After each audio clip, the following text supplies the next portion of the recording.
Hi everyone, Keith Arkenberg Farms. It has been a strange weather year on the farm this year. And now it's getting even stranger. We're halfway through October and there's something completely missing from my farm this year. And to be honest with you, it is really screwing me up. And that is the season of fall. Not sure where it's at. Still harvesting peppers. Still got tomatoes growing behind me. So I'm gonna walk around the farm, show you what I'm talking about and how it's really messing with my game plan. So let me show you.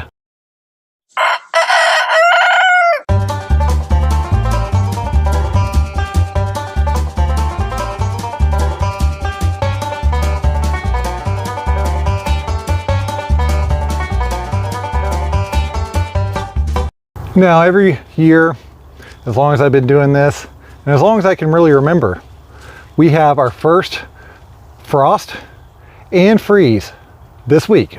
I know that specifically because it's the week of my birthday. So in all the pictures growing up, we're in jeans. It's like 60 to 70 degrees high, cool at night, 50s. This year, we hit 89 degrees today. And this has just been the first year that it's done this that I can really remember. I know we've had winters where it really didn't start cooling off until January, but this is completely different.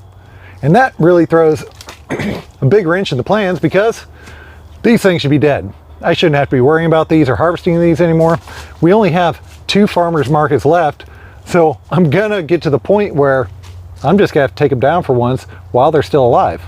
And it's also causing issues with my lettuce production.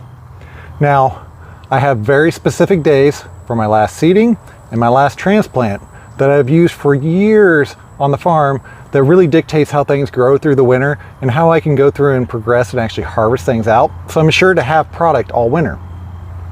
This year, this stuff's not slowing down. I should be cutting about a quarter bed a week, working my way down, and it slows way down because in 1 month we hit our Persephone date, which is 10 hours or less of daylight, which really puts the brakes on these things. But it's growing quicker than I want it to. I did actually kind of make a little bit of adjustment this year, and that's I spread out the spacing a little bit more, which actually left me half a tray of starts from that last planting down there.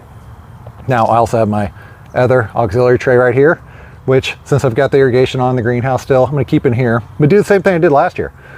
Once it cools down, throw it outside, let it do its thing, and hopefully plant it in January, because that seemed to be like the prime date to put those really mature plugs in, to where come about the 1st of April, they were full enough size to actually harvest. All through the winter, they're that big, did not grow a bit.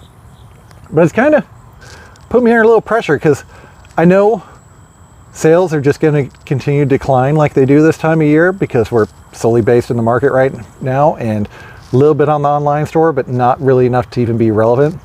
So it's got me just a little bit worried that this stuff's going to take off, this stuff's going to take off. It's also going to fill up too much, which I tried to avoid by spacing it out further, which is going to bring in the bottom rot, which is going to wipe out this whole bed and it'll never get harvested. So that is where having this extended warmth is not doing good. The other part is that I really need to replace the plastic on the end wall of this greenhouse. This is actually on here from the original build of this greenhouse. I'm on the second top already. This stuff is about 7, almost 8 years old, so it's met the end of its life. It's got holes in it over here. The other side's the same way. There's tears up here. I actually went through last year just because I wanted to band-aid it through the winter. And I went through and used packing tape and actually held up fairly well to get me through the winter. The problem is I have to have temperatures midday at about 60 to 65 degrees, no warmer, no cooler than 60 degrees. So I gotta have very specific time to stretch plastic on an end wall like this. The reason for that being is that if you pull it too tight, then we get our cold winter and we drop down to 0 or below, then the problem is it pulls it and it contracts so much, it'll actually pull it out of the wiggle wire track on the edge or tear it, especially down here at the corners themselves. So if you get your stretch on a nice 60-ish degree day, it's perfect. But we haven't had one of those. I've had the plastic since, I bought that about mid-September because I wanted to have it when I had the time to do it. The other problem is, once we really start kicking into fall and we've been warm for so long, I have a feeling we're gonna actually drop further. And when that happens here, we have not only the south winds blow through, but the north winds that blow through. And that makes it very difficult to play with gigantic sheets of plastic out here in the wind, trying to get the sight on this thing, because this will not make it through the winter this year. I already know that for certain, and this is my overwintering tunnel. So I cannot afford to lose that on a night when we've got, way below zero temperatures or freezing temperatures, and it gets torn off and the strong winds blow through. It could take the roof off it again, but also really damage the crops inside of it. I did figure out a better tactic, because this greenhouse is 28 feet across, is that I bought 10-foot wide sheets of plastic, and I've got wiggle wire here, and I've got more to add up here following this up. So I can just use a 10-foot sheet down here in the middle to cover the door and over there, which will make it easier if I have to do it in the wind. And the main reason I wanted to do it that way, cheaper, flat out, cheaper. Buy a couple pieces of wiggle wire and track for the top part to fill in. I have some laying around, just need a couple more, but it'll make it cheaper than if I have a blowout and only blow out one panel instead of blowing out the whole entire sidewall. Because on the other sidewall, there's not a vent up here that's kind of holding that in place. So that is where the issue is with the greenhouse plastic. Also, I've got my last planting to do, which I can't do either because it's too warm still and I don't want it to take off too much. And that is planting my garlic. This is going to be my garlic bed right next to the outside of the greenhouse.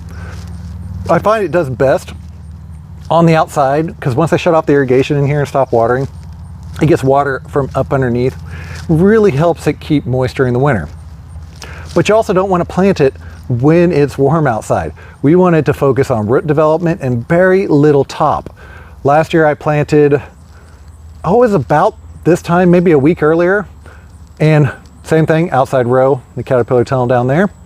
Problem was, it also was warmer later in the season and the stuff grew like a foot. Turned out to be a really, really nice crop that year. And I don't think it was because it grew that much more. I think it's because of our spring temperatures were much better for garlic in their area and the amount of moisture I was putting in there because that was the cucumber house. Because this year our garlic was over double in size that it has been any other year. And I really attribute it to that. But again, I don't want it to waste all of its energy in the fall trying to grow when it's just going to get stopped and cause stunted bulbs and smaller during the winter, and then not get the actual spring growth that really, really makes it turn into nice big, I'm talking big heads of garlic. Now, the only advantage that I can really see out of this is I've got volunteer potatoes.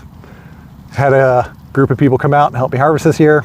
Apparently whoever was up here did not do the best job in the world. So I've got potato plants.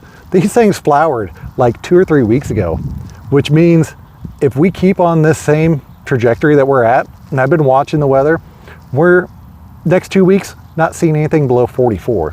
So that gives it 2 more weeks. Potatoes mature about 6 weeks after flower.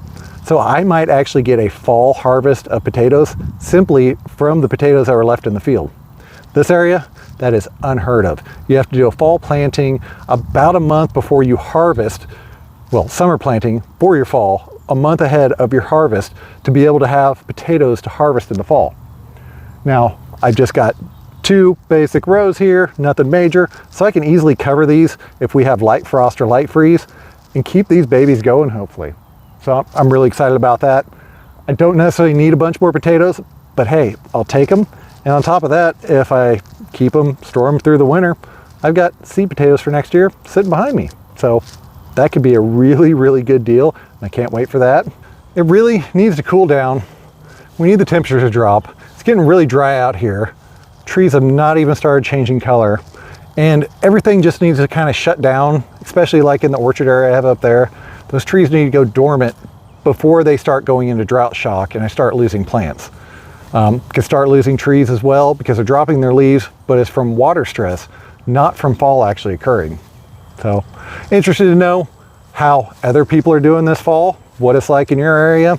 I know what it's like in my area, but I don't get out of here much, so I don't get to see the rest of the country and how it's actually working out. I imagine everybody's probably a little bit late too, but you never know. I mean, it's different all across the country, different regions, different areas. People have different tactics. Maybe you've gone through it. I haven't, so let me know what you think, how you're doing, and what things are like on your farm. If you have any questions, put them below. I try to get to all the comments as soon as possible. So, as always, thank you all for watching. Keep farming. Have a good day.